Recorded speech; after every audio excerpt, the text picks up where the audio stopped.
Help support the show by joining the Patreon or becoming a YouTube member. Also, hit that like button and subscribe if you want more Browns-focused content.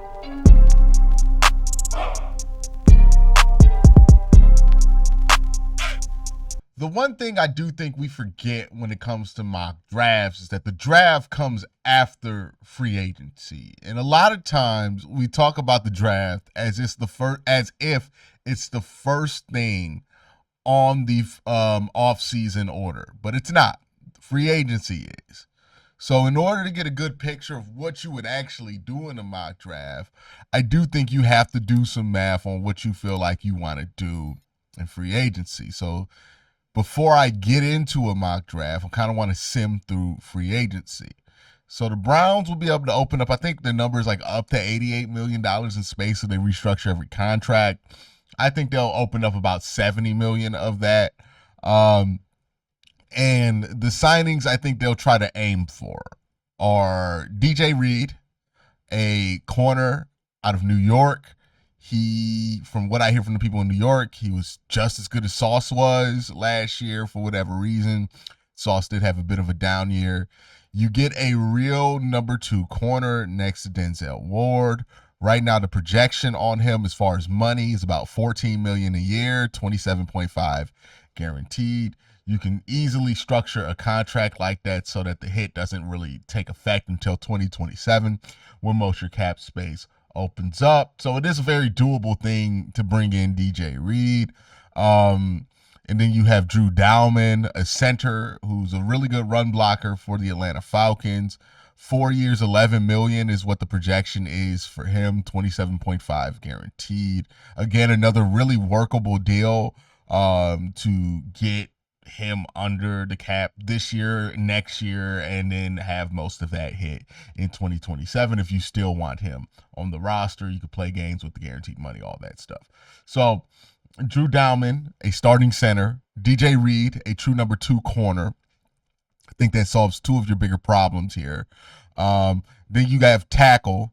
Alaric Jackson from the Los Angeles Rams, I think, is a good option for the Browns. He is a starting level tackle. He's young. He's under 27 years old. He's a good run blocker, solid pass blocker. He's protected the blind side of Matt Stafford, so he's familiar with the type of offense that he'll be asked to run here in Cleveland. I think it's a 1-to-1 transition from here to Cleveland. You can also go with somebody like Dan Moore, who would be a similar price point to Alaric Jackson, but this is somebody who could be a starting tackle. You can allow Dewan to come back at his own time. You have a left tackle for when Jack Conklin has to go next year, and then you can start DeJuan Jones at right tackle going forward, and then boom, you have your tackle situation short term figured out for the next couple of years while you wait to get a better swing at tackle in the draft. So pretty good stuff there. So right now, starting second DB, starting center, starting tackle. Kirk Cousins, you could get on the vet minimum if the Falcons cut him, and the Falcons will likely cut him March 17th because they're trying to avoid a roster bonus. You also want to replace DTR, in my opinion. I think what you could do to go about replacing DTR is use a day 3 pick. Whether you use that day 3 pick in the draft or in the trade market, I think it makes sense to do that, right? Joe Milton, I think you should be able to get him for a day 3 pick. Malik Willis, I think you should be able to get him for a day 3 pick. If the price gets higher than a day 3 pick, then I'm out. But those 2, if you can get them for a day 3 pick, cool. If not, then you can just draft a quarterback day 3 and move on with it. So let's just assume here that the Browns are able to get Milton for whatever trade or Malik Willis. Let's just assume that they're able to get a day 3 pick in exchange for a quarterback. Getting a DTR replacement just not going to be a very hard task to do. So, I wouldn't stretch too many resources. Then you have to get a backup quarterback. I'm going to be honest, it seems like it's going to be between Jacoby Brissett and Kyle Trask. Like if the Browns sign a quarterback early in free agency, I think the guy they sign early is Jacoby Brissett.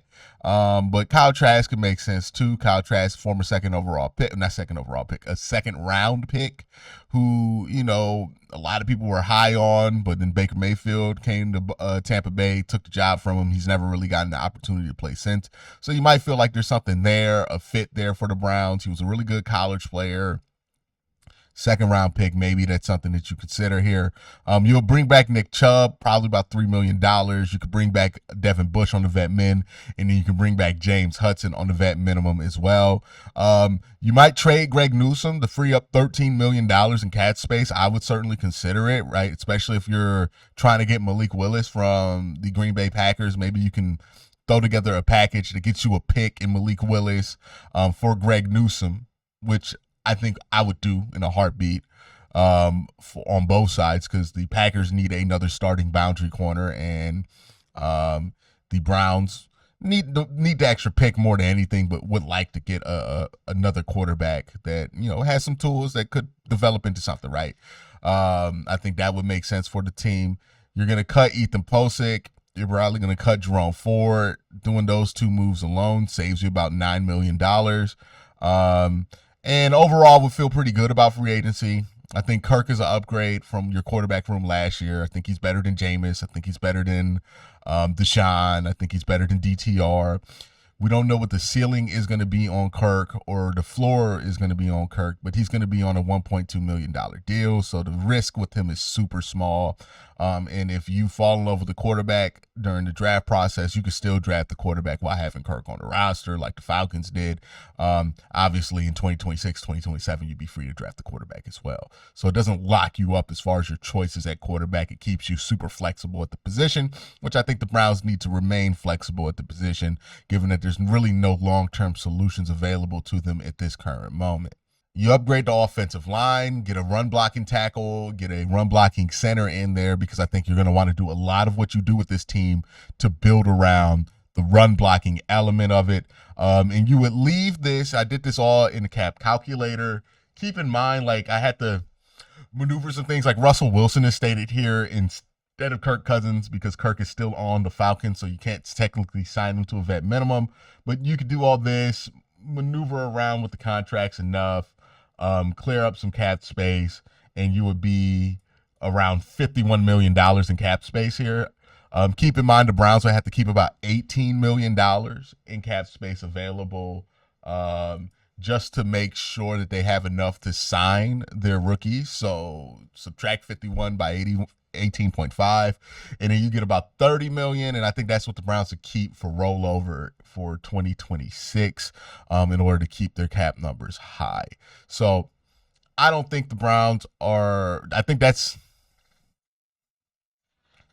would it be the most groundbreaking free agency of all time? Absolutely not. But would it be a pretty smart?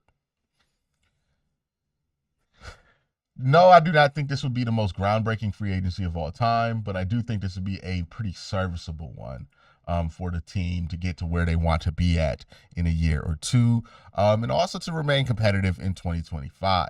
All right, now let's jump into the mock draft scenario and see how these free agent moves, the looming of Myles Garrett situation, changes what we do in this mock draft. All right, so we're sitting at pick 2. I don't think much changes here at pick 2. I'm probably going to go Abdul Carter. Let's see who wants to trade back. The New Orleans Saints want to trade back. These trades are a little funky with the number 2 pick on Pro Football Focus, because you can easily get like 3 first-round picks and almost 3 first-round picks in a second next year. That's just not a realistic trade package for this year's draft, in my opinion. So I'm going to stay away from it.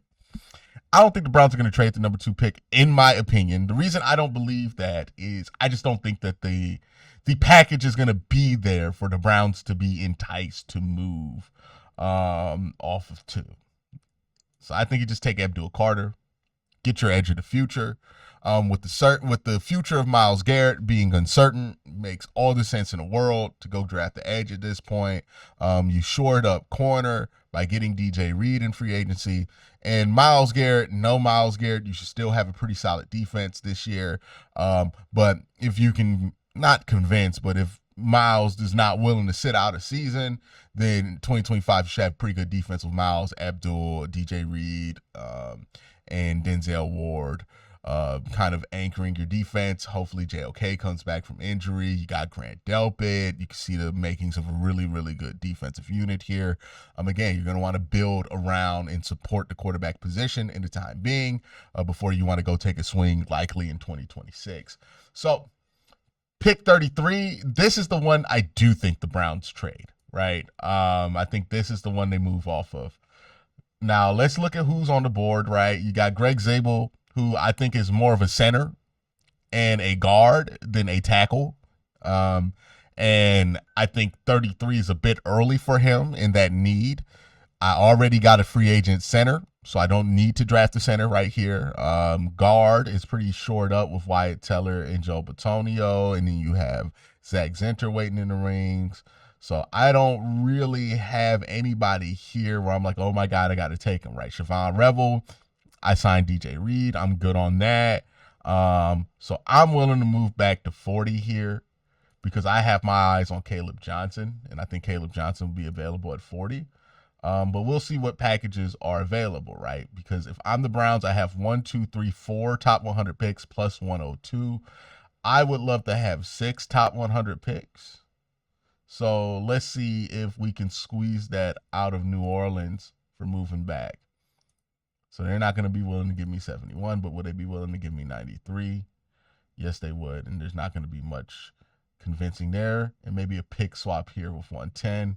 And I'll throw you 217 and 244. And they might take that one. So let's mark that one down. I'm actually going to write this down so I don't forget this offer, right, with New Orleans. So if you hear paper crumbling, that's what it is.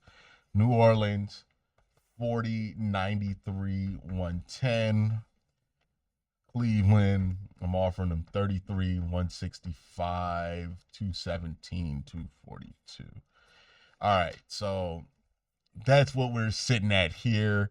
Let's see what these other offers are. I think the furthest I'm willing to fall back is maybe 49. I'm not going to trade with the Bengals, so let's see what we can get out of San Francisco. Would it be willing to give us these 3 picks? No, but they're willing to give us 75. So San Francisco, I can get 75. Can I get 111? San Francisco, they're willing to offer me 43 and 75. And if this would be a better offer if I could get 99, 110, or 137 from them, right? One of these picks here, either that late third or early fourth. And they're not willing to move off of 111. So for right now, I'm good at moving with San Francisco. Let's call Dallas and see what they're on. So Dallas, they only have 76 to offer. Are they willing to give me 150? So Dallas is willing to give me 44, 76, and 150. All right, let me call back with the 49ers, see if they've changed, right? 45, 75, and then let's see something comparable to 150. So they're not really willing to work with me at all because Dallas is willing to give me 150. They're not willing to give me 149. All right, so San Francisco's out. I'm not dealing with San Francisco anymore. All right, New Orleans is willing to give me 40, 93, 110. All right, so if we look at the Fitzgerald Spielberger chart for NFL trade value, now this isn't everything, but this is just a way to measure it, right? The deal we're getting from New Orleans would net us, will get us 2,452 points. That's what the draft compensation would be there. What we're offering, 33, 165, 217, and 242. Is about 2,132 points, so it would be up about 300 there. The San Francisco offer is not even above what we would be offering, so San Francisco is out. And then the last offer from, what team was that? The Dallas Cowboys would be above 2,348, but it would be below what the initial offer is from New Orleans. So it seems like New Orleans is offering us the best deal, by letting us do 793 and 110, right? Like it seems like the best deal we can get here.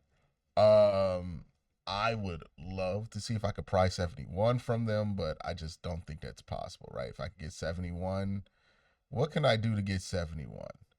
Let's get creative here. I want 71 and 93. How can I get creative here and get 71 and 93? I can basically treat 94 like a pick swap. So I'm giving you 33 and 94, and you're getting 70, and I'm getting 71. So we're swapping 71 and 94. And then treat 165 like a pick swap. Maybe 102. All right, so if I treat 102 like a pick swap, then we're going somewhere with this, right? Let me get 129. All right, let's bring that one to the charts and see if that changes the valuation on it, because I feel much better about that trade. Oh yeah, they need corners. Another thing to keep in mind, I was looking at New Orleans depth chart here. Yeah, they could use a corner here. They've had some picks that haven't worked out great. This might be a landing spot for Greg Newsome. So let's go back to the chart and see what this deal nets us as far as points and see if we're getting more here. But keep in mind, I might throw them Greg Newsome. Okay, so this would be a much better deal. The second offer I've worked up with New Orleans, which is getting 40, 71, 93, and 129, which would be 32 points with 32, 11 points. And then giving them 33, 94, and 102 in exchange, which would be about 25, 82 points for me. It's a 692, 29 point difference. And that is the equivalent of pick 107 that I just picked up here. So I'm fine with that. To be honest with you, you might be able to throw Greg Newsome in it, but I'm not going to do it on the PFF one because just like adding a player like breaks this whole thing, right? The reason I say that is because look at this. Okay, they would still be willing to take that. There's no way in hell they would be willing to take that. Or like, what if I added who's like Jerome Ford? Okay, so they're not going to do it for anybody, but Greg, they would. I don't know, man. Like, you could make this happen. I could work this here, but I'm trying to be as realistic as possible. So let me go back to the other trade offer and just do it that way because that feels a little bit more realistic than me getting 2 third-round picks in exchange for trading back from 33 to 40 and Greg Newsome. Like, I just don't think that's going to happen. But I do think something like this could happen, right? Where the Browns could get 129, and then let's just throw them 217. Well, let's see if they take it. All right, they took it. So we move back to 40. We pick up 71, 93, 129. Feel pretty good about that trade. This also gives me what? 1, 2, 3, 4, 5 top 100 picks. So pretty good there. I'm probably going to try to get one more top 100 pick here by moving off of some of these 6th round selections and 7th round selections. So let's resume the draft here. All right, so we're picking at 40 now. Let's see what just happened before us. So nobody really on my list other than like Elick Ayomanor went. Jack Betch went. So let's see how I approach this now, because the one position I didn't get to address is wide receiver. I don't think I'm going to address that right now, to be honest with you. This just isn't a great wide receiver class, in my opinion. Tight end is promising. But if I'm at 40, running back is there, I'm probably just going to go Caleb Johnson. I think he's the best wide zone running back in this draft class. He has the most big plays of any running back in this class. He has a great elusive rating. Zone rating's really good. Rushing grade's really good. Yards after contact, really good. I'm trying to build this team around the run. I think pick 40, getting the running back here, I think it's a good move. I'm going to go back, slide, pick another running back later on with some of the extra picks I have. But Caleb Johnson right here, I don't hate. And let me slow down the draft just a little bit. All right, so sitting here at pick 67. So we got running back off the list, and we got edge off the list. So we're sitting with Abdul here. We have a bunch of picks to play with. I could go another running back here, get Travion Hendrickson or Quickshot Junkins. That would be fun. I don't think I'm going to go quarterback here. Yeah, I don't think I'm going to go quarterback here. Let's see what's going on at wide receiver. Jalen Royals is there. Isaiah Bond. I think Royals is the guy I want to get in this round with one of my picks here, but I don't know here is the great spot for it. I addressed tackle in free agency, so I'm not super pressed to do tackle right there. Tight end, there's enough tight ends available right now. Gunnar Helm, Elijah Royal, Mason Taylor, Harold Fain, and Terrence Ferguson, that I'm not really in a rush to draft the tight end here either. Especially given that I have a bunch of picks in the top 100. So I think I'm going to go, Lathan Ransom would make a lot of sense here, right? You need a safety. He's a crash test dummy. You can kick Ronnie Hickman over to kind of play free safety in Jim Schwartz's defense, which is basically just sit over the top and run to anything that breaks over top of you. It's not a playmaking position, but what Lathan Ransom would do next to Grant Delpit would be a playmaking position. Yeah, Lathan Ransom makes a lot of sense here, so I'm probably leaning towards that. I might get 2 Ohio State players here because I want to get another running back, but I'm probably going to wait till 93 to get my running back. I could swing on another pick here too. Let me see what I have left. So I do have enough to get a 3rd round pick if I wanted to get a 3rd round pick again. And I might want to swing back up and get another 3rd round pick here. Let's see. I don't know much about Sebastian Castro. I think I'm going to go Lathan Ransom here. Let me see what other safeties are on the board before I do it. I think I'm going to go Lathan here. Kevin Winston, he was injured this year. Yeah, I think I'm going to go Lathan. Because, Makuba's just smaller. But Lathan has more of a traditional build here. I'm going to go Lathan. Let's go Lathan Ransom here. Let's get a safety. Really shore up this defense.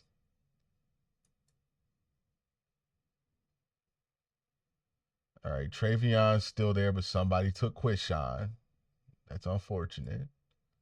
But if I have a 1-2 punch of Travion and Caleb Johnson, I feel like I'm fine with that. My one issue with Travion is I don't think he's a great zone runner. I don't think he's a great fit for what the Browns do. I think it's another situation where, it depends on how good your offensive line is. I think Devin Neal is a better fit for what I want to do.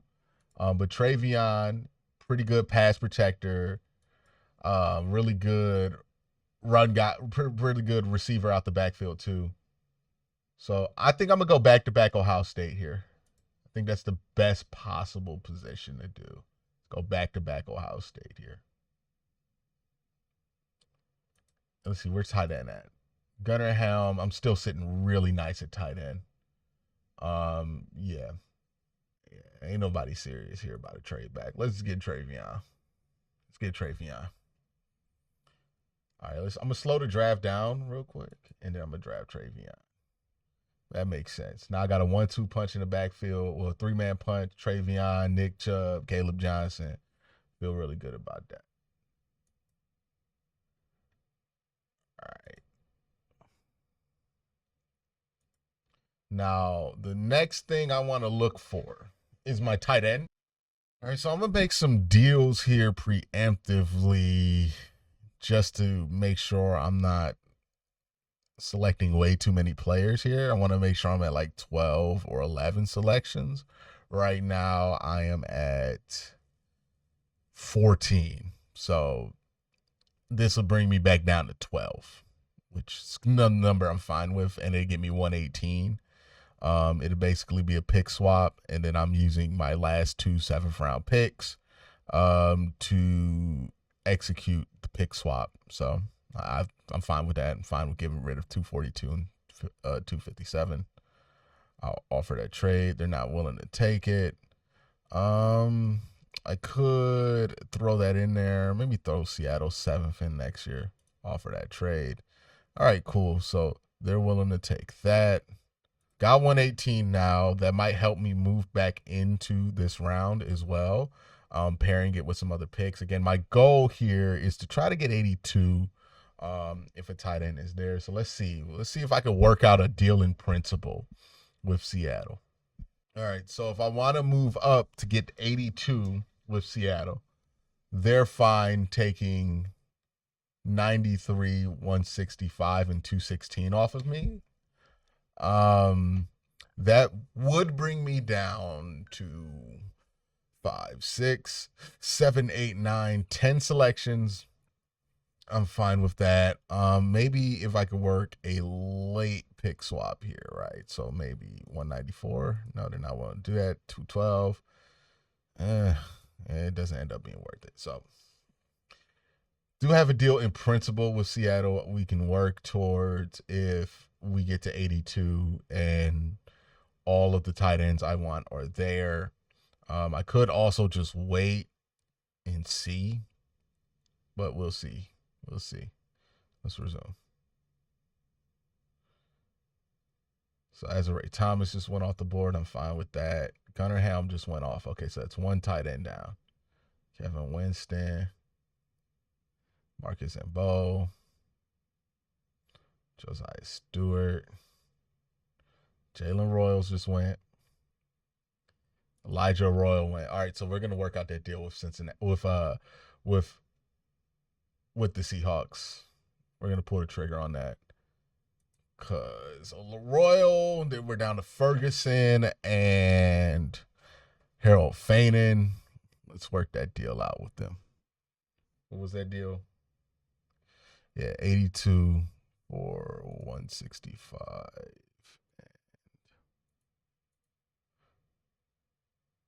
217 and 165.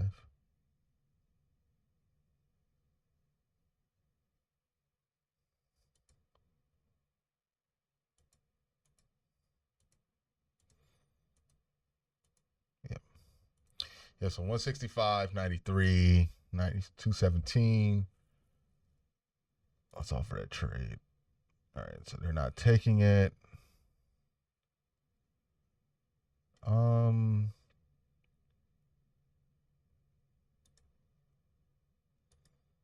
How about that? We get a pick swap there to 236. That's sweeten it enough to take it. They don't want to take that deal there. I thought we had a deal, Seattle. What the hell, buddy? They want 204.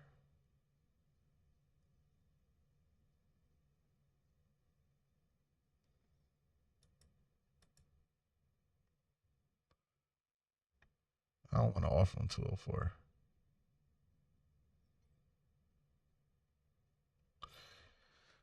All right. Let's see if they take 204.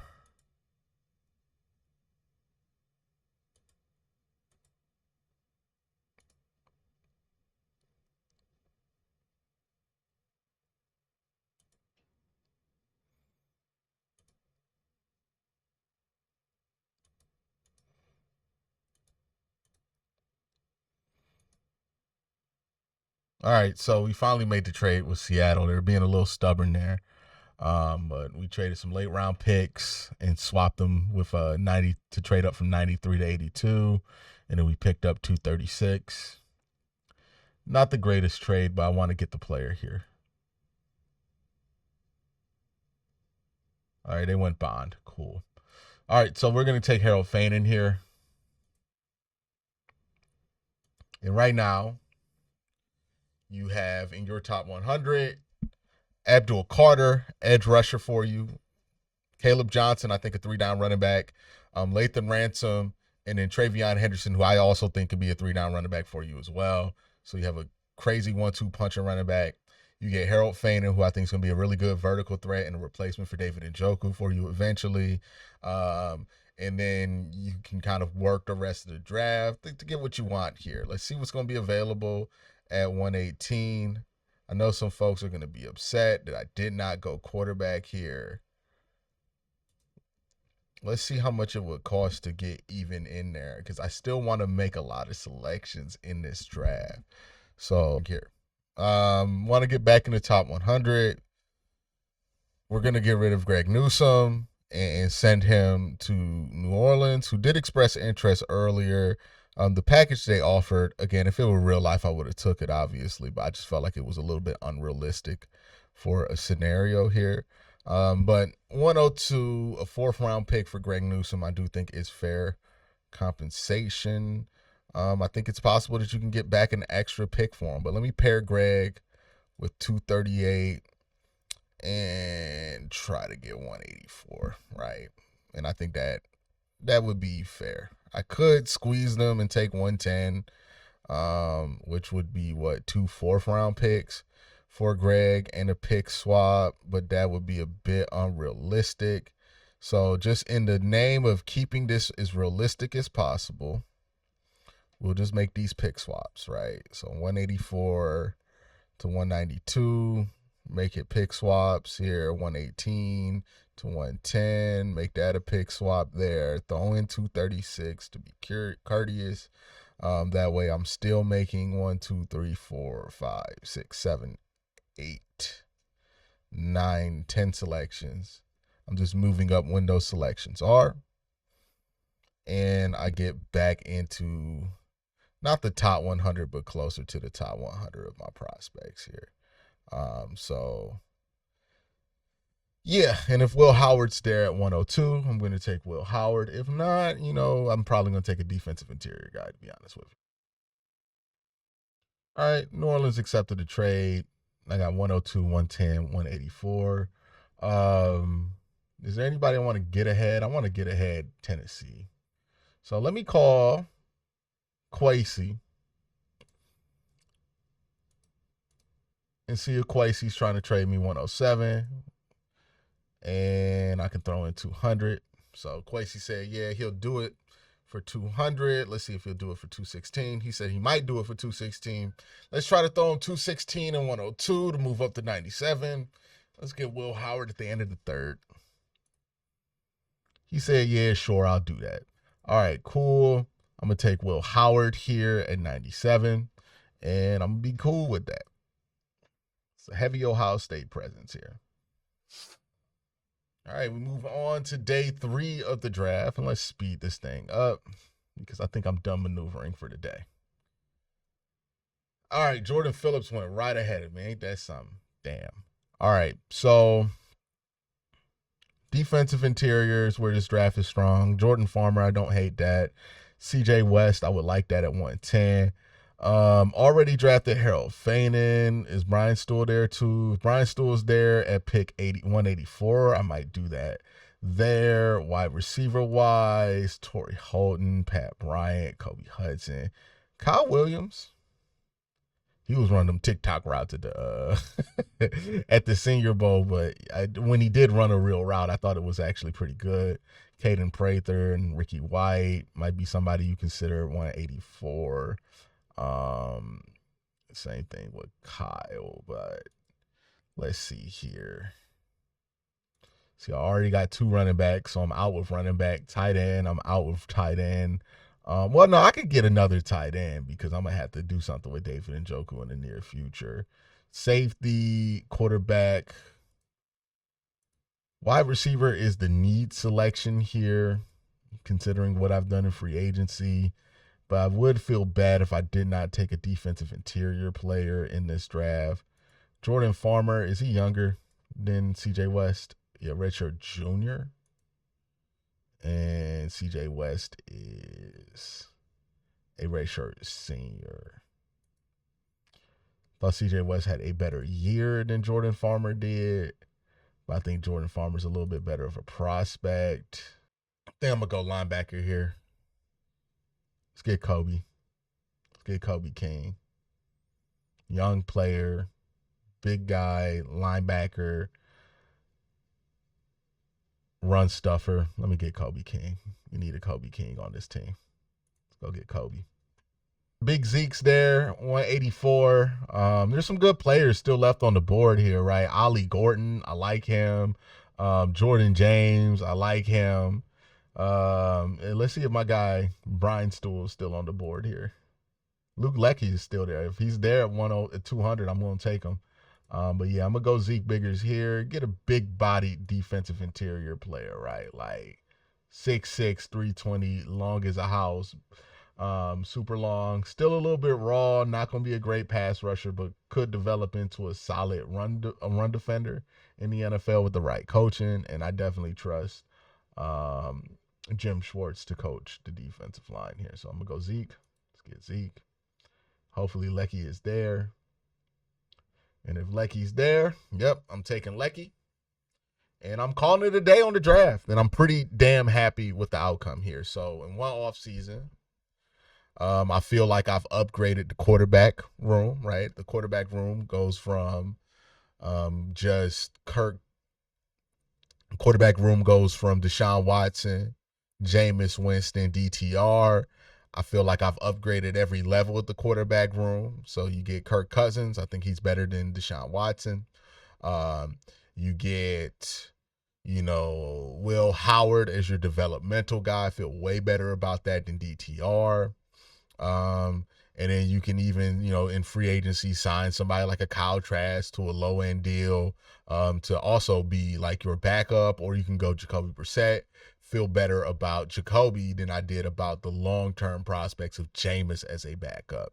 So all three levels at the quarterback room, I feel better about being upgraded than I did walking into the season. Offensive line got upgraded in free agency. I added a starting corner in DJ Reed. And then, look, I had to get pretty crafty with how I wanted to move around the board, but I ended this draft getting somebody who I believe can be one of the best edge defenders in this class and, in football. So getting Abdul Carter there at 2, feel very good about that, especially with the uncertainty with Myles Garrett. I feel like the running back position goes from big question mark to big strength.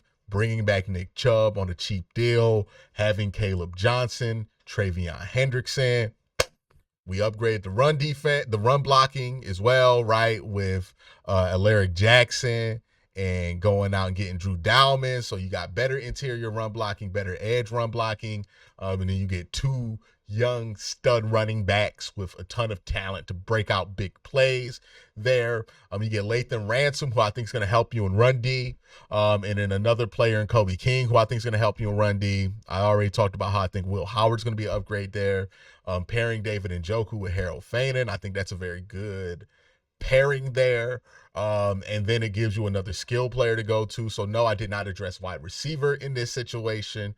I'm probably going to have to wait till 2026 to do anything about wide receiver, but I did address pass catcher with getting a guy like Harold Fanan who can split out wide and be an effective pass catcher for a football team. Kobe King, Zeke Biggers, you're getting run defense in there. And then Luke Leckie, who I think can be a better receiver than people think. Also going to help you with run blocking as well, because he's going to be that third tight end on the roster. I feel like you did a good job just addressing the fundamentals, not overreacting to one bit of news, but also being able to build something that's going to be okay if you do lose Myles, right? You're building a defense that can survive if Myles Garrett is not a part of it. It's not going to be the same as having Myles. Obviously, he is a all-time problem at the defensive end position, but you're still going to be able to have a pretty good defense here, right? There is no replacing the impact that Myles has, but you can still have a good impact there. Quarterback position, I think you get better at the back end of it, right? You get better at the developmental side of the quarterback position, but while also not committing yourself to anything over the next few years. You're going to want to stay flexible at the quarterback position if you're the Cleveland Browns. I think this is a good way to upgrade, but also stay flexible, because my eyes geared towards what I'm seeing with dudes like Cade Klubnik in next year's class, and Lenore Sellers and Drew Aller. Like, those are guys who excite me if they're able to have another good year of college football under their belt at the quarterback position, a little bit more than the options that were presented to the Browns in this year's draft. So we'll see what happens. I mean, you could throw Arch Manning in that, depending on how good or bad you think the Browns are going to be, or what they're going to be able to get with Myles Garrett. But that's going to be something to think about as well. But that's my mock draft scenario. Let me know what you guys think in the comment section down below. Have a great day. Have an even better night. Peace.